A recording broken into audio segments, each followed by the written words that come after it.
Pendidikan harus dimulai dari kebutuhan. Jadi kebermaknaan ilmu itu ketika dia mampu menyelesaikan masalah kita dan memenuhi kebutuhan kita. Itu aja. Pengetahuan itu maknanya itu kan. Saya bisa misalkan gini, saya harus jago matematika biar saya nggak dikibulin kalau saya jual beli tanah. Saya harus belajar bahasa Indonesia biar saya itu bisa menjadi seorang misalkan ya pengajar yang baik atau ahli administrasi yang baik. Misalkan saya harus belajar fisika karena ke depan saya ingin menyelesaikan masalah-masalah dunia, diantaranya adalah global warming misalkan gitu. Kan harus dimulai dari makna. Why? Iya, why. Menghasilkan motif. Dari motif itu akhirnya kita terpacu. Banyak orang yang nggak sekolah, nggak apa, tapi ketika dia terpacu untuk melakukan sesuatu, dia bisa jadi seorang sukses gara-gara itu. Makanya kita cek misalkan ada orang-orang terkaya di Indonesia katakanlah, ternyata dulunya miskin. Kenapa? Karena dia menggunakan kemiskinannya itu untuk motif bahwa segini menderitanya saya jadi orang miskin. Maka saya harus keluar dari kemiskinan itu. Dia berkorban mati-matian, siap mati karena miskin lebih menderita daripada kematian. Itu orang-orang terkaya di Indonesia beberapa diantaranya adalah orang yang dulunya sempat miskin. Nah, ini karena apa motifnya? Bukan gara-gara dia sekolah di mana. Sekarang orang-orang terkaya yang dulunya miskin itu mempekerjakan para akademisi, para profesor. Dia jadi bos bagi para ahli. Dia jadi bos dari para tokoh-tokoh konsultan apa segala rupa.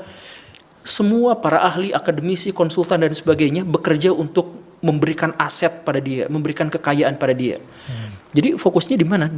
Dimulai dari mentalitas, dari motif, dari makna. Dia melakukan sesuatu karena maknanya dia tahu.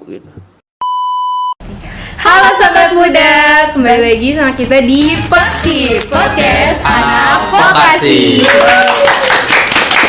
Potski ini tempatnya anak vokasi ngobrol santai tapi tetap penuh makna nih. Betul banget Fiona. Nah sebelum kita mulai Potskinya, kita kenalan dulu. Kenalin, aku Fatia Mersadestiana dari jurusan Administrasi Bisnis Internasional. Dan aku Fiona Dina Marsyanda dari jurusan Administrasi Bisnis Internasional. Dan kita dari kelompok 1 The Pioneers. Nah, jadi hari ini kita bakal ngobrolin hal yang super relevan buat kita sebagai mahasiswa baru nih. Betul banget Fiona, karena ya seringkali kuliah itu cuma dianggap sebagai rutinitas, alias kayak cuma masuk kelas, terus ngerjain tugas, ujian, terus selesai gitu aja.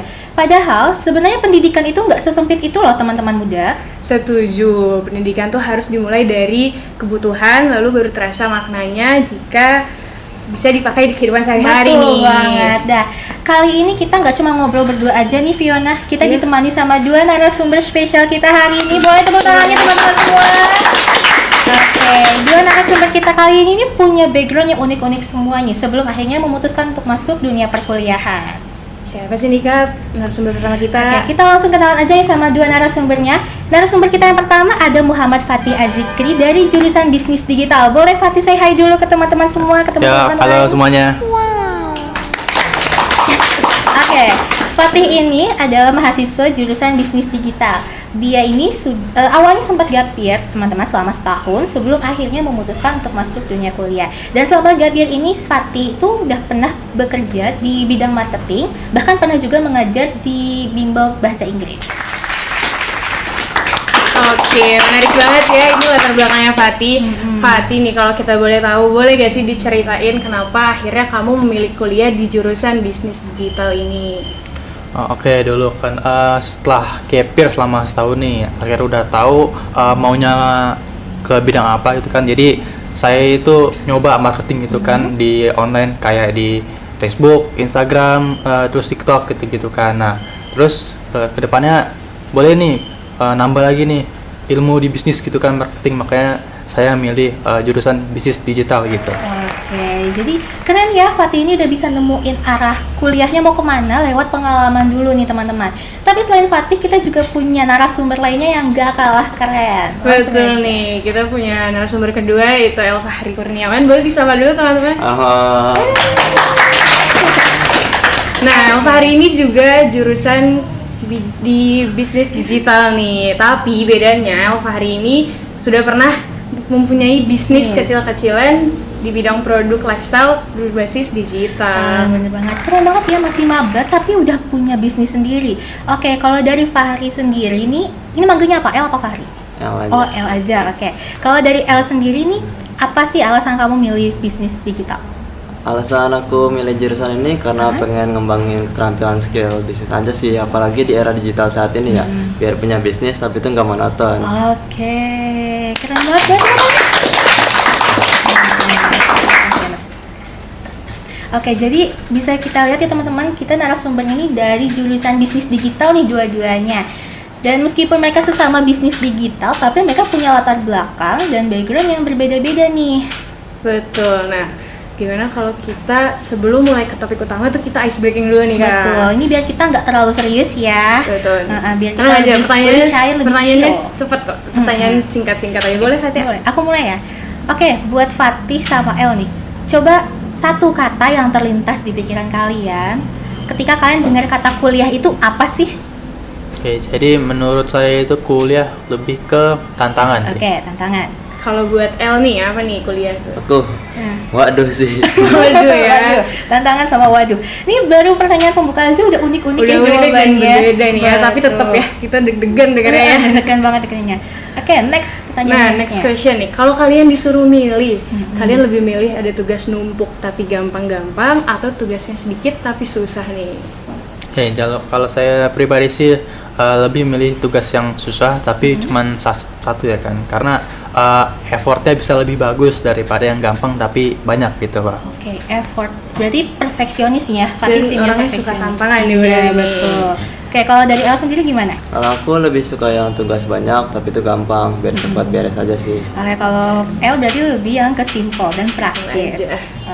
Oke, teman-teman, dari sini kelihatan ya dari dua jawaban narasumber kita ini dia beragam banget. Dan kalau misalnya di dunia perkuliahan sendiri nih, pasti semua orang juga punya tujuan, punya prioritas dan kebutuhan yang berbeda-beda. Oke, Fatih dan El, kalau misalkan dikaitkan dengan kalimat pendidikan itu harus sesuai kebutuhan, menurut kalian sendiri artinya itu apa sih? Oke, jadi pendidikan itu harus dimulai dari kebutuhannya. Jadi misal seseorang itu harus berpikir kalau dia itu ada kebutuhannya dulu gitu kan. Nah, tuh oke, dia udah berpikir oke gue butuh, jadi gue harus belajar gitu. Oke, itunya dia menempuh pendidikan gitu loh kan. Nah, misalkan kalau orangnya udah, wah gue nggak butuh nih, gue nggak butuh pendidikan, mau belajar sebelit apapun dia nggak akan masuk gitu loh kan. Iya. Nah, gitu. Oke, jadi pendidikan itu harus sesuai kebutuhan biar berarti. Iya, Karena kalau nggak kayak gitu, ya udah nggak akan masuk gitu ilmunya ya. Ya.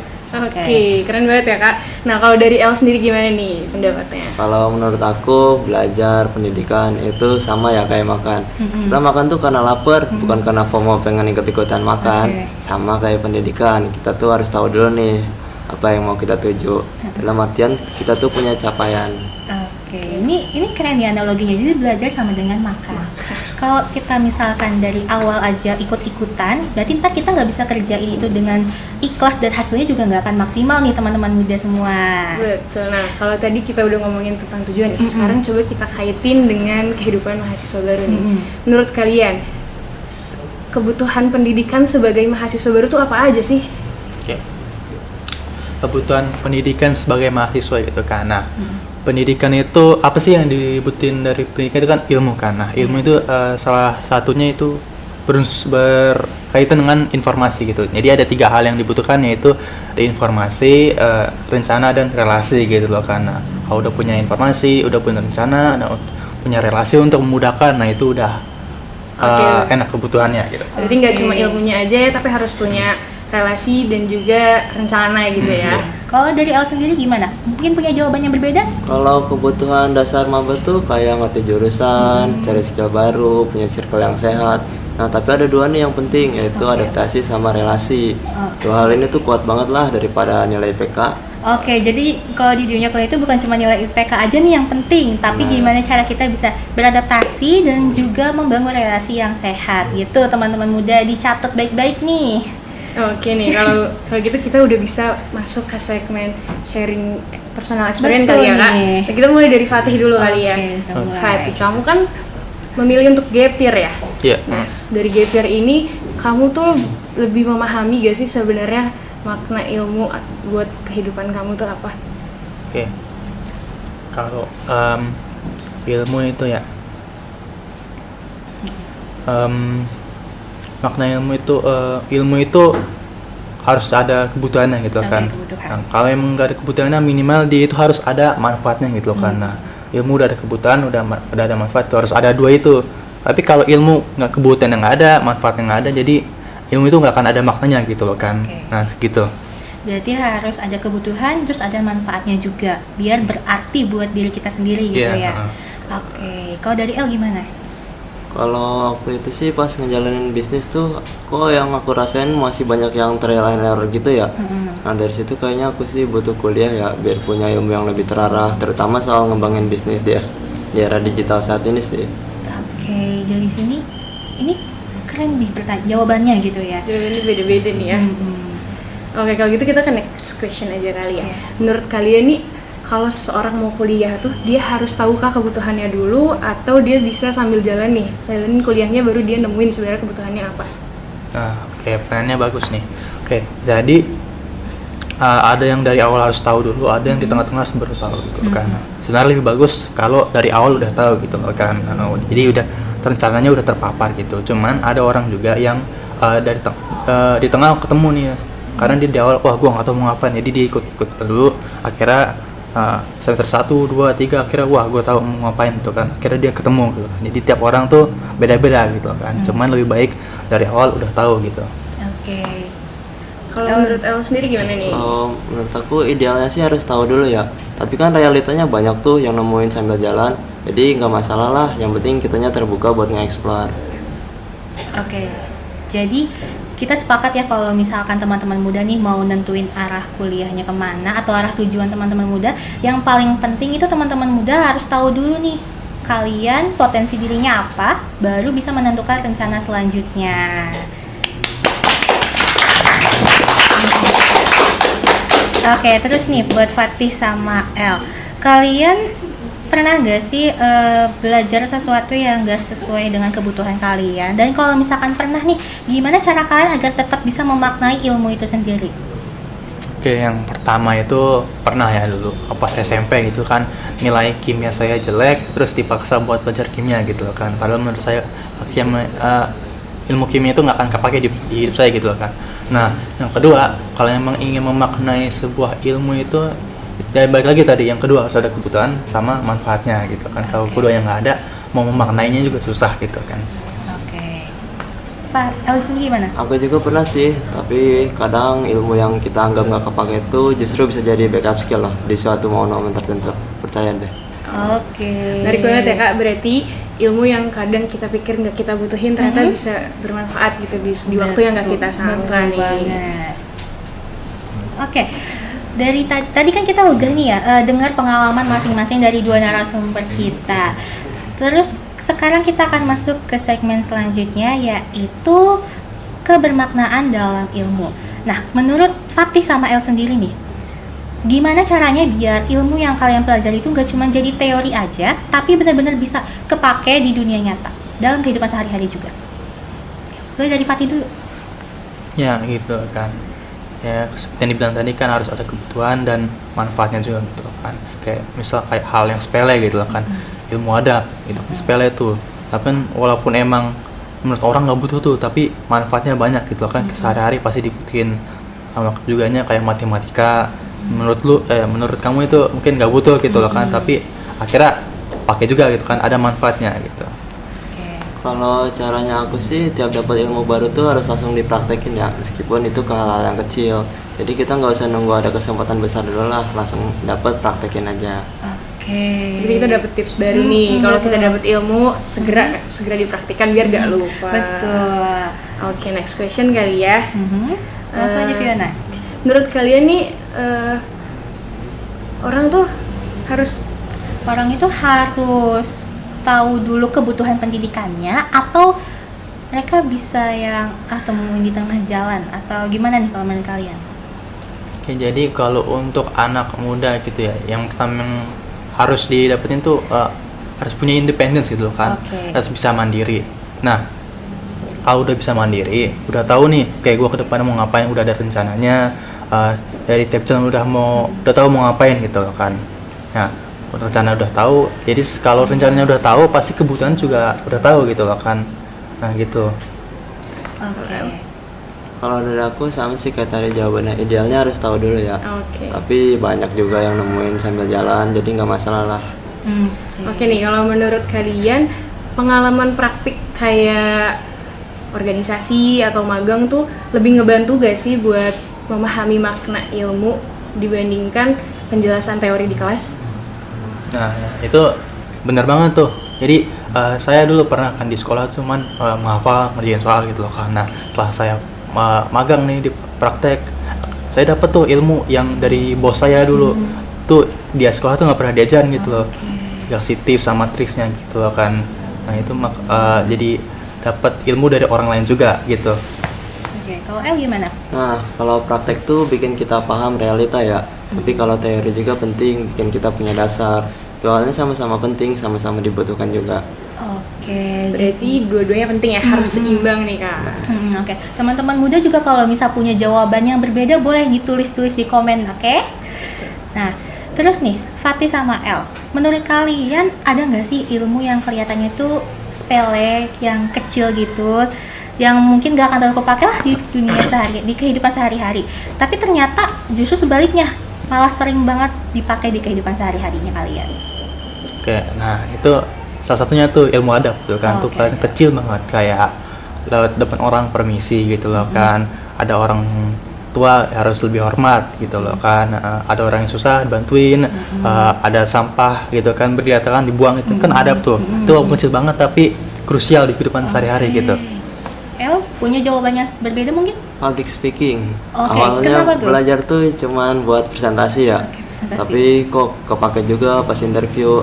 Yang paling sering kepake tuh ya waktu mau ngobrol sama orang-orang baru sih, kepake banget tuh skill.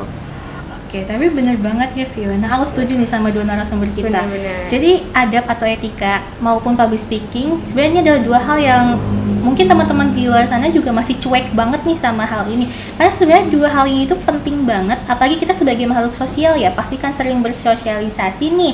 Nah, dua hal itu bisa jadi pondasi utamanya loh. Nah, terus dari sini akhirnya kita jadi lebih paham ya kalau sebenarnya pendidikan itu nggak cuma soal gelar, nggak cuma soal nilai, tapi gimana caranya kita bisa memaknai ilmunya, terus juga kita bisa menikmati prosesnya, dan yang pasti kita juga punya tujuannya yang jelas.